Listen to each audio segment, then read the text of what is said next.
saya sudah bilang, setolol-tololnya manusia memutuskan bebas dalam perkara yang sudah viral luar biasa. Dan kemarin kita terima keluarga korban menyampaikan hasil otopsi dari dokter forensik yang menyatakan bahwa meninggal bukan karena alkohol saja. Tapi banyak sekali kejanggalan yang diabaikan oleh bukti fakta yang disajikan oleh kejaksaan.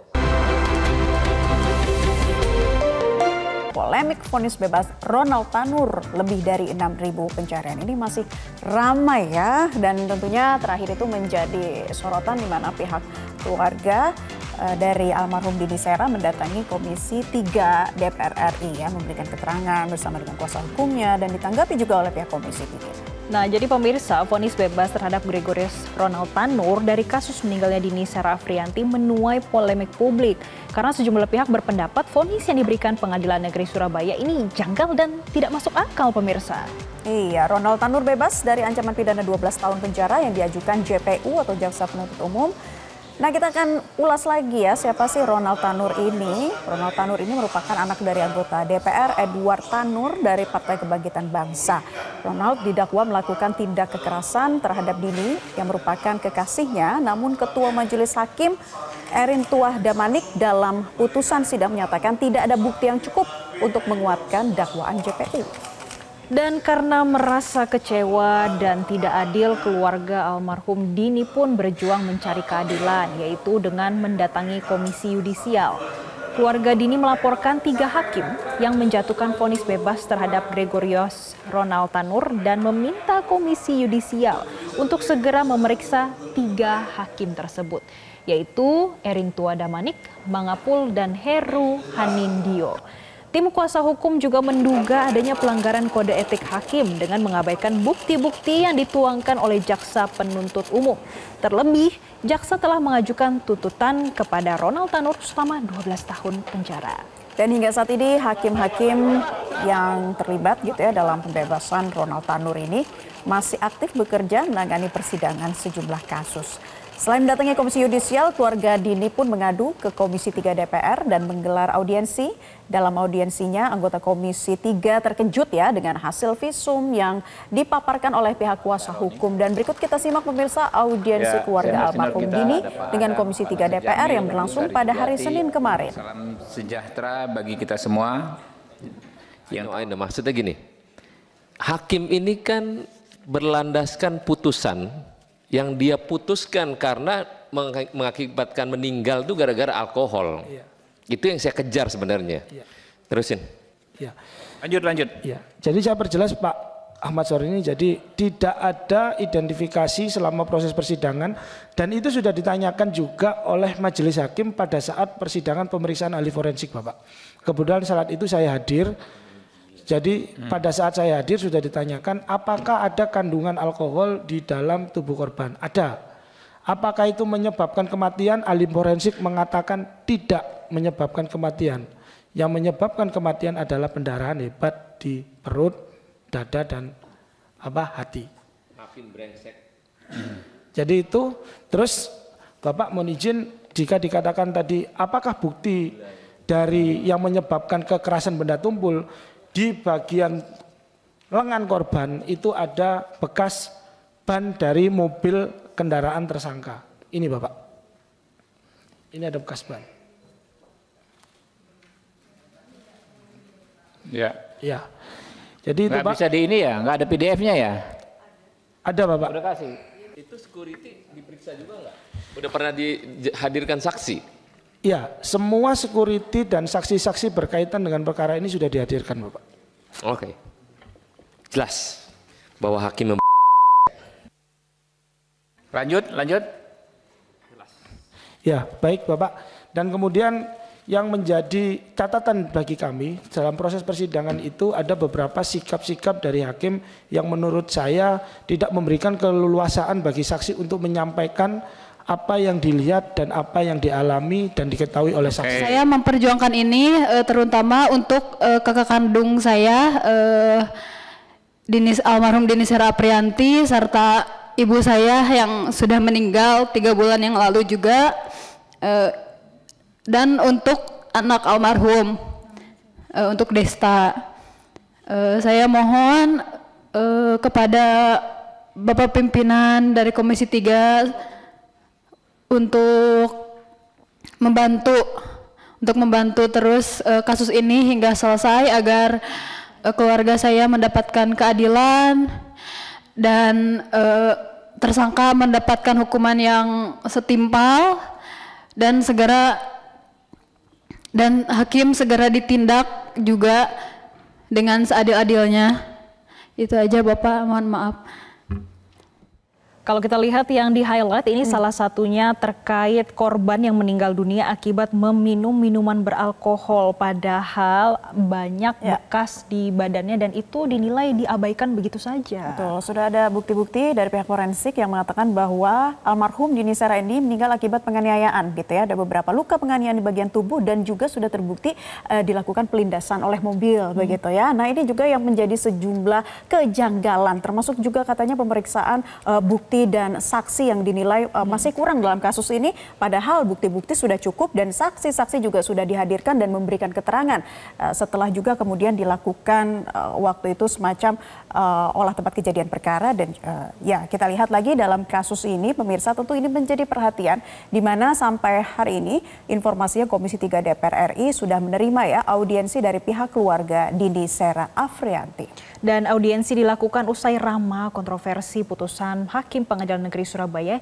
yang membebaskan terdakwa sekaligus anak anggota DPR Gregorius Ronald Tanur. Dan untuk membahas lengkapnya kami sudah terhubung via Zoom dengan Wakil Ketua Komisi 3 DPR RI, ada Ahmad Syaroni. Selamat sore Bang Roni.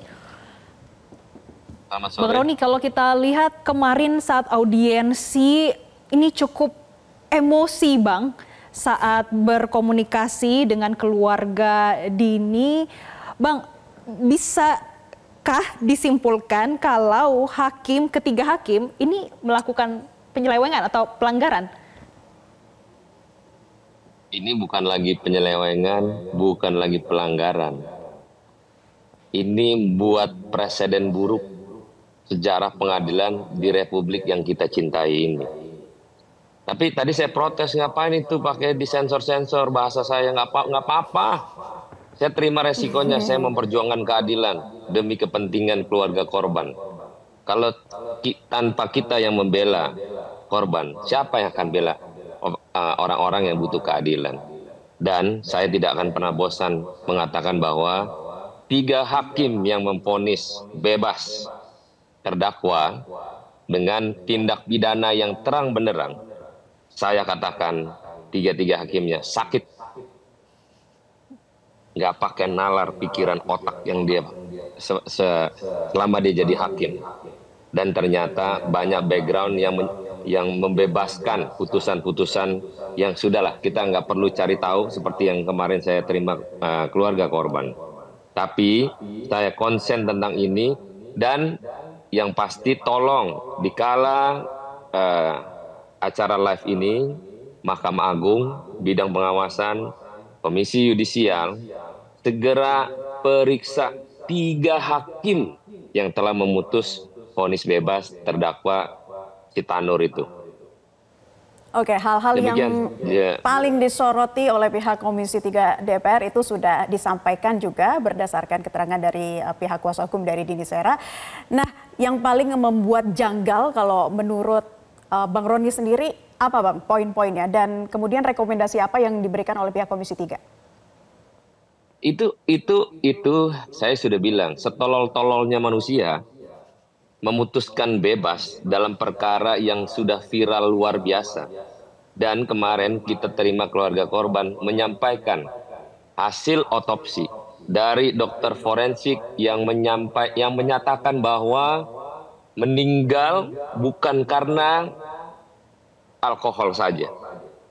Tapi banyak sekali kejanggalan yang diabaikan oleh bukti fakta yang disajikan oleh kejaksaan. Contoh yang gampang, hasil otopsi itu kan jelas itu. Ada penganiayaan yang jelas-jelas dilakukan di dalam perkara yang di salah satu klub di Surabaya dan prosesnya sampai ke parkiran. Bayangin, apa iya gara-gara alkohol orang mati? Itu aja udah nggak masuk akal. Saya punya teman banyak pemabok.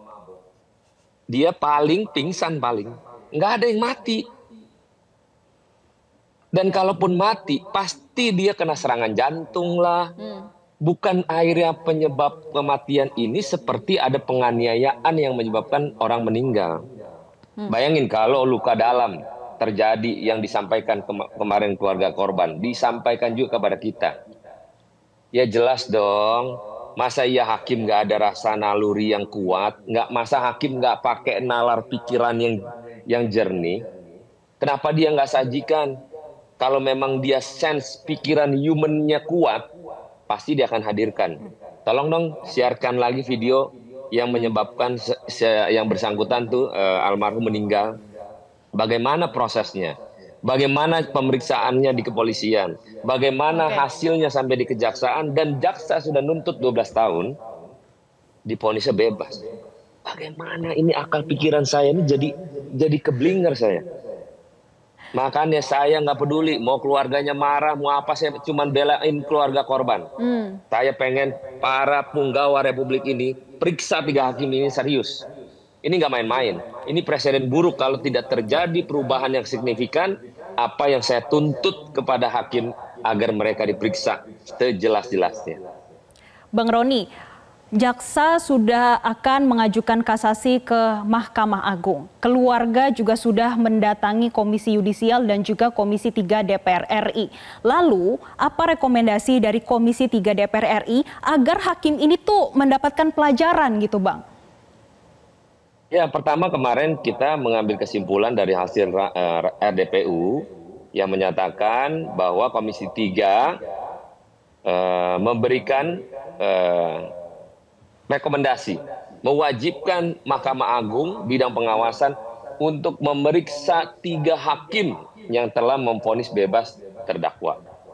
Yang ada 3 poin. Yang kedua adalah juga LPSK juga mewajibkan melindungi keluarga korban dari segala urusan terkait apa yang sedang terlaksana pada saat ini. Yang ketiga adalah kita minta Komisi 3 juga kepada pihak terkait, yaitu imigrasi, untuk bisa mencekal yang bersangkutan, walaupun tidak mudah, tapi kami meminta hal tersebut dilakukan agar yang bersangkutan tidak keluar dari Republik ini. Nah, ini kita semua berharap kepada punggawa, yaitu Mahkamah Agung bidang pengawasan dan Komisi Yudisial, tanpa pamrih untuk bekerja maksimal, memberikan rasa kepercayaan publik, memberikan rasa kenyamanan pengadilan dimanapun berada, agar tidak terjadi hal demikian lagi di kemudian hari. Baik. Itulah permintaan saya pribadi dan permintaan teman-teman Komisi 3. Agar tidak terjadi misalnya dalam tanda kutip kong kali kong yang dilakukan oleh hakim.